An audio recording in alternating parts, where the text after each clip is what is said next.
thank you very much for joining us. As Haldane said, we're holding our ATAG environment workshop here in Montreal today. The timing and the location are pretty important. We're holding this workshop on the day before an ICAO 3-day symposium on environment, and we planned this meeting to coincide with the ICAO event because we wanted to provide an opportunity for industry, civil society and government representatives to come together, and so that we could update where we are on the industry's efforts to address the challenge of environmental issues such as climate change, etc. So we've got a day program here which started off this morning with the heads of most of the global aviation associations, ACI, CANSO, IATA, IBAC and ICIA, giving their perspectives on where we are and where we need to go. That was followed by a panel just now on the state of play, really, and I think it was a very frank, honest, realistic state of play discussion on the prospects for alternative low carbon fuels in aviation. And this afternoon we're going to move on to an issue which is not directly related to climate change, but is linked in some way, and that is the whole issue of noise and where the developments are in that area. And that is linked in a way to emissions, because as people regulate for noise, very often that can have adverse impacts on the desire to reduce emissions. So these two things do sort of go hand in hand. And then at the end of the day we'll be having a panel with just government representatives and primarily ICAO council representatives to discuss this very challenging issue of market-based measures for aviation and what is the appropriate approach that government should take to market-based measures. The timing of this and also the ICAO event this week is in the run-up to ICAO's triennial General Assembly, which will be the last week of September and first week of October. And this year I think environment will certainly be probably the key issue on the ICAO agenda, certainly the most challenging issue, as governments try to come together to craft an agreement for how to address aviation emissions. And that really covers a broad spectrum of different areas, technology improvements, including alternative low-carbon fuels, operational improvements and how they can be achieved, the important area of air traffic management, which is also on the agenda this afternoon in our meeting, and the role that governments there need to play in actually getting those improvements in place. And then, of course, the big issue and probably the most divisive issue in ICAO right now is this whole issue of market-based measures, sort of resulting from the the actions in Europe to include aviation in the European Emissions Trading Scheme, which of course produced a very strong adverse negative reaction from many states around the world. So there's a recognition that on the one hand they have to try and resolve that problem, but on the other hand we'd like to see governments go further than that and actually start to put a framework and a program in place to lead to a global market-based mechanism, certainly by the next assembly in 2016. So in a nutshell, that's where we are. The ICAO process is going on across the summer. Over the next, at the beginning of June, they will kick off another ICAO council meeting where they will try to, if you like, close the gap between the various states. We have to remember that ICAO is made up of 192 member states, and what we're talking about is trying to get 192 member states to agree on a way forward, which of course, as you can recognise, is no easy feat. But I think encouragingly they've done it before on many other issues, particularly on things like safety. And so, we believe that there is an opportunity still, and from an industry perspective, we remain optimistic that they will make progress. And of course, we are trying to do everything we can to support the ICAO process going forward, so that we do end up with something that makes sense for industry. The main reason for our interest in this is because the alternative, which is a system whereby every state makes up its own policies, its own market-based measures, we believe would lead to a patchwork approach which could only be detrimental to the future sustainable growth of aviation, and would apply cost complexity to the industry that I think would become potentially unmanageable over time. So we have a very keen interest in seeing ICAO advance its discussions and see the states there move towards an agreement. But of course, we recognise and they recognise that this has to be a package approach that looks at all of the elements: technology, alternative fuels, operational measures, infrastructure improvements, including air traffic management improvements, and market-based measures as a supporting element to fill any gap that those other areas can't do. We still believe primarily that within the industry we have to do everything we can in all of those areas. We need government support in two key areas. One, in putting the right policy framework in place for the development of sustainable low-carbon fuels for aviation. And the second area is for governments to take action and actually implement many of the things that need to be done in the air traffic management arena to derive the benefits, the efficiencies and the emissions reductions that are possible in that area. So I think with that overview, I'll leave it there. I don't know whether... Okay, Hélène is here with me. She has nothing to add at this point, but I open it up to questions either in the room or on the line. Okay, we'll just unmute your lines over the phone. The conference has been unmuted. So now if you want to ask a question of Paul or Hélène, please feel free to, if you can just identify your name and your organisation, and then we can go ahead, or if there's anybody in the room. Hello. Hi, can I ask a question? Of course, go ahead. Hey, it's Valerie, able to speak to you with Reuters in Washington. I was wondering if somebody could just briefly explain the three market-based options being discussed now, and also explain the difference between the two offsetting options, so if we can get a little more detail on that. Sure. Over the last year, year and a half roughly, the ICAO Council has been looking at various options for a global market-based measure. And they were tasked at the last ICAO Assembly in 2010 of coming up with a feasibility study for a global market-based mechanism. They started off with a broad range of different approaches, which have been narrowed down to the three that you referred to.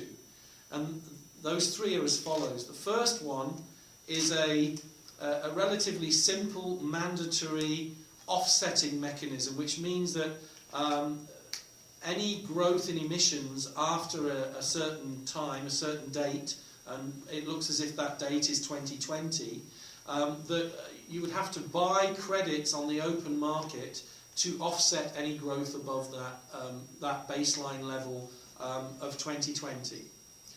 That's the simplest mechanism that's there. So you could go to the United Nations CDM system or any other recognised carbon market to purchase recognised credits to offset any growth in your emissions after 2020. That's option one. Option two is exactly the same as that, except that each time there was a purchase of a credit, there would be a markup. And that markup could either be a fixed dollar amount or it could be a percentage of the value of the credit. And the idea of that is that that money would be collected somewhere by someone and then could be used for a variety of purposes to invest back in measures in the industry to accelerate the mitigation and reduction of emissions, It could be used to invest to scale up the production of low-carbon fuels, or it could be used to support developing countries in their needs to adapt to climate change. So that's the sort of the option, the second option that's been discussed. And then the third option is a full-scale global emissions trading scheme, very similar in structure to that which has been introduced in Europe and also in Australia and in New Zealand. So a full-blown sort of emissions trading system. So they're the three options that are currently still on the table in ICAO. ICAO has had a group of experts doing a feasibility analysis of those options, and essentially I think the Council will hear in June that any of those options is feasible. However, some of them may be more easily implementable than others. And over recent meetings of the high-level group, etc., in ICAO, there has been, I think, a strong message that the idea of raising additional revenues, as under option 2, is probably not something that people are very keen to pursue at this point in time. And certainly from an industry point of view, we believe that probably we're open to all suggestions, but I think probably we believe that as a starting point, introducing a simple offsetting scheme is probably the easiest to do, certainly the least complex, and certainly one that could get started much faster than some of the other mechanisms that are currently out there. And how would a cap be set for different countries, or how would you determine how would a country determine how much it would have to receive? Well, there's a big question mark as to whether any scheme would apply to countries or whether it would apply to operators. And currently, you know, that decision has not been taken in ICAO. But in either case, what you would do is probably take, you know, in a similar way to the EU did in establishing the baseline for their scheme, you would take the average of 3 years prior to 2020 and have that as your baseline, and then any growth in emissions above that level would need to be compensated for and offset. And that could apply either to a state, a bit more difficult to a state, but certainly more easily to operators. Thank you. Can I ask about what your position is? François Chalon from the Montreal Gazette here. Yeah. I'm wondering if you have a position, official or otherwise, on the ETS, the European Trading Scheme. Well, I can speak certainly to that, in that, you know, on the one hand, I think Europe needs to be given credit because they raised this issue of aviation emissions, you know, up the political agenda. And I think, you know, if their ambitions had been limited to doing a scheme in Europe, I think we'd be further ahead than where we are right now. I think the fact that they... Technology, but sharing the burden and so on into market-based measures. Can you sort of explain what he was talking about? Yeah, I mean, if you take at the macro political level the debate about how, you know, take the climate change negotiations, the whole question about how you apportion responsibility, if you like, for that is a complex issue. And within the airline community, it's no different. You've got, you know, how do you, having set a target of carbon neutral growth at the collective level, how do you operationalise that? How do you break that down by individual operator? You've got some operators who are large established airlines, you've got other operators who are small and growing very, very quickly. And how do you allocate the responsibility without discriminating or creating market distortion? So this is one of the sort of the key elements that is certainly being discussed at the moment within the airline community. So even within airlines, you've still got to go through this common but well, of course, differentiated. because if you look at the airlines, you know, and I'm not speaking on behalf of Tony Tyler here, but within the IATA community, it's 84% of civil aviation, 240 odd member airlines. Some of those are, nearly 50% of them are state-owned airlines. They operate in a variety of different countries, both developed and developing countries. So naturally, to some extent, national politics gets injected into that airline debate as well. But certainly I think from the IATA AGM, and again I'm not speaking on behalf of IATA or Tony Tyler, I think the desire is to try and sort of move that discussion forward to some extent so that that can be fed in to the ICAO process and help the ICAO process move forward. Are there any other questions on the telephone?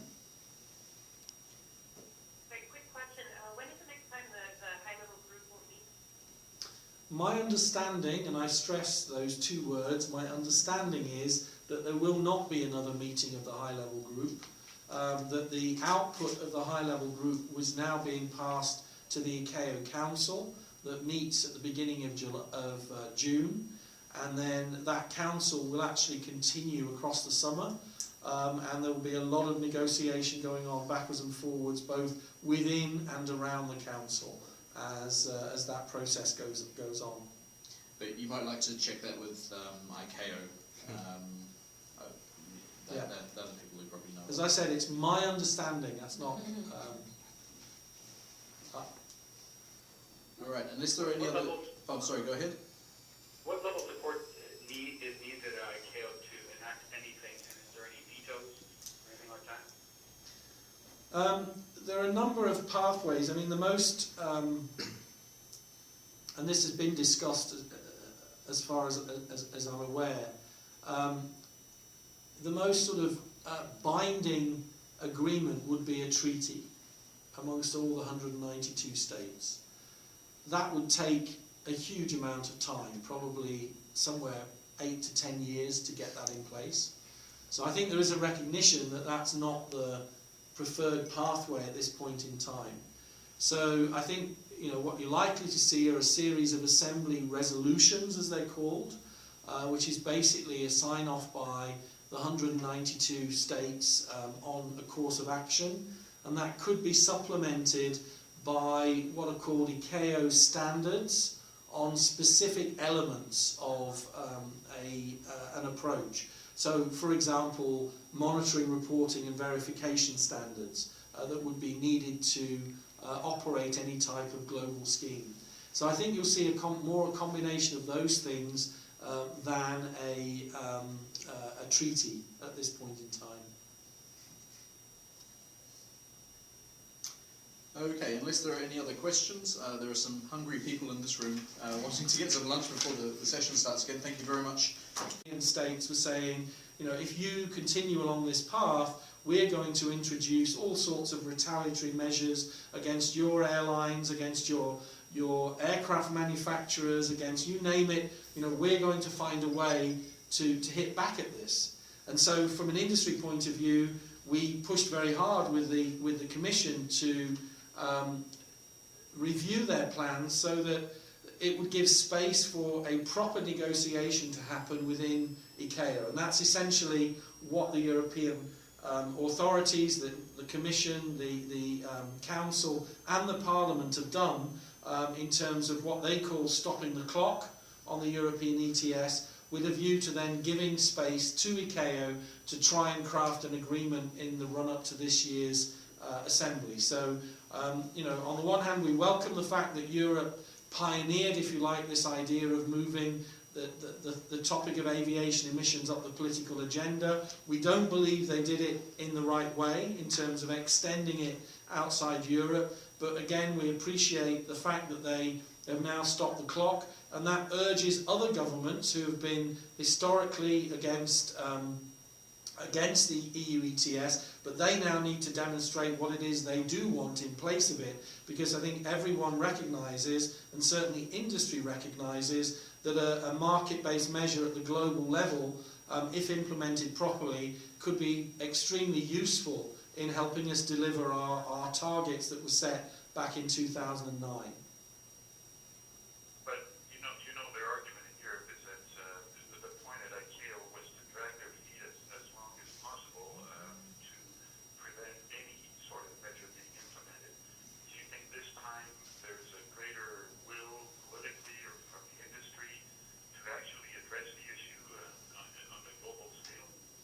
think first of all, I would not share the view that ICAO has dragged its feet.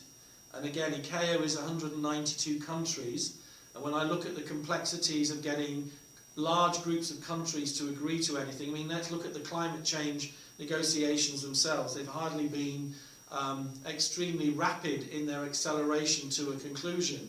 And what we're dealing with here is a microcosm of that, looking at one industry sector. And in fact, if you go back prior to 2004, ICAO had done a huge amount of work on looking at different options for market-based measures for global aviation. And there was a decision made in 2006, I think it was, for ICAO that they, it shouldn't be at the global level that these things are done, but more at the local level, and we can see what that produced. Now we're 7 years on from there. We've seen what's happened with the EU ETS.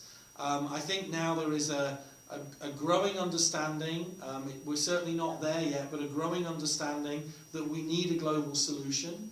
And states have certainly been engaging in some pretty robust negotiations over the last few months to try to bash out an agreement on this. And that process is going to continue until the Assembly in September, October and beyond. We're not going to get there, I don't believe, in one step. Industry has a very strong interest that these negotiations proceed. We do not want a trade war. And going back to the situation we were in last November, that situation doesn't benefit anyone.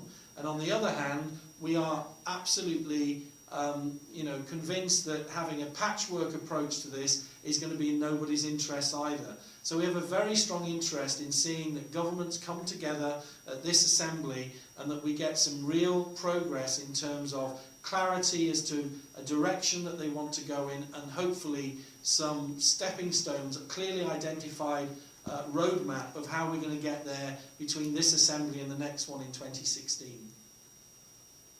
So just finally, from you, realistically, how much longer then until the comprehensive program is in place? Well, everyone's talking about from 2020, but 2020 is tomorrow in political and certainly in industry terms. And so, we have to start putting those building blocks in place today if we want to see progress on this. But I think, we have to look realistically at the political processes going on around the world, and, we're not going to get there in one go. I don't think there's any reality in thinking that, at the end of the Assembly this time there's going to be a eureka moment that suddenly everything is in place. So, the key thing we're interested in seeing is that the building blocks are put into place. There's a commitment to having a global scheme, agreed, and the implementation steps identified by 2016, so that we've then got another 4 years to get the thing up and running prior to the starting point in 2020. This is Fred Clinton from Argus Media. You talked just now about a eureka moment in September. What do you think is going to have to happen by September for the EU to be happy that it won't reinstate aviation in the EU ETS? I think that's the $64 million question, and I would honestly suggest you ask the EU what their expectations are for this. I mean, it's pretty, it's pretty clear that there need to be some signs of progress.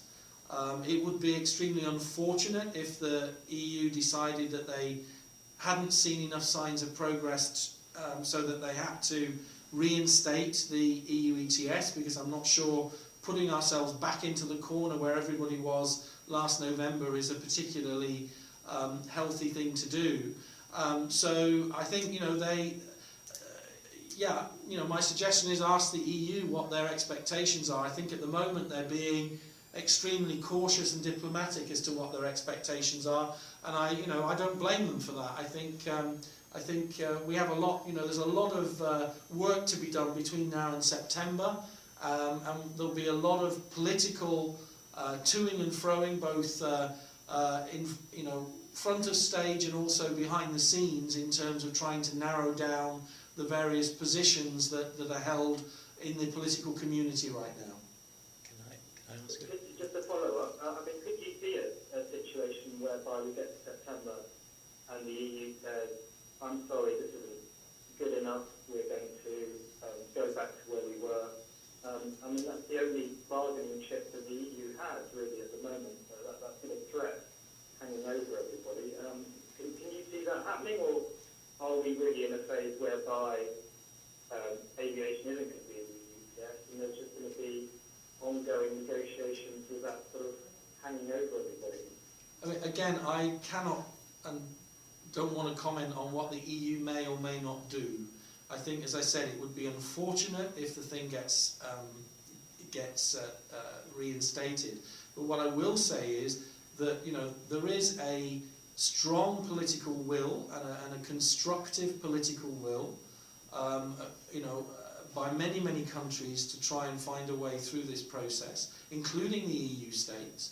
So, you know, it needs that process to continue. It needs a lot of political will to try and shift this issue forward. And, you know, hopefully, I mean, I don't think honestly that sort of making that sort of statement in September would be useful, because it would be interpreted by many states as a pistol to the head at the negotiating table, and I'm not sure that would go down very well. Again, I can't predict what the EU may or may not do. You need to ask them. But I do think, and I have seen, that there is a lot of very, very positive, constructive political will right now in trying to move this difficult issue forward. I had some comments in the questions in the room as well. Christopher Surgener from Green Hour Online. Yes, it was just a sort of supplementary to that, and you're talking about the EU expectations. And the EU expectation is that there is a framework agreement at ICAO which allows them, and presumably other states as well, to implement their own market-based measure until a global measure comes along. Presumably that would then suggest that the UTS will be resurrected one way or other from January, and presumably from an industry point of view you would prefer that not to happen, that a framework agreement wasn't agreed, if that's the right word, that allows states to adopt their own measures before a global measure came about. What Christopher's raised is, if you like, the second work stream in ICAO, which is, you know, on the one hand they're looking at three options for a global mechanism, a single global mechanism, but they were also asked to do work on a framework which is more or less like a rule book for states that may want to implement their own market-based measure. And Christopher, you're quite right that from an industry point of view we have a lot of concerns about that, because if a framework is defined too loosely, then it means that basically it's every man for himself and every state could do what they want, and we end up back with the patchwork approach that you know we just don't believe is the right way to go. So you know, unless a framework is pretty tightly defined, and it would need to be a rule book with clearly identified elements in it, so that there was a de facto harmonisation of approaches by different states that over time could build into a global mechanism. We don't believe that a framework is actually going to help us move the process forward very much. So we're watching those discussions very, very closely. But what happens in between that period? Again, I can't predict what the EU will or will not do, and I honestly don't believe this is all about the EU. On the one side, you've got, you know, there's been a lot of focus on that, but then on the other side, there is a whole debate about how the interests of developing countries are going to be incorporated in any agreement in ICAO. So this is not just about the EU. I think the EU has been a galvanising factor, but it's not the only, you know, the only issue on the table. There are many other issues around, as I said, the treatment of developing countries, how you would how any individual state would apply or could apply a market-based measure to operators. You know, should that just be its own registered operators, all operators within its own airspace, or, you know, on all departing flights, which is something that the EU would like to see. But this is not just about the EU, this is also about what other states are willing to accept or not. So in that whole debate on a framework, in some ways it's a lot more difficult than a single mechanism, because under a single mechanism those things are all clearly defined. The minute you start with each state trying to do its own thing, then the rules of engagement on that become much more complex to negotiate.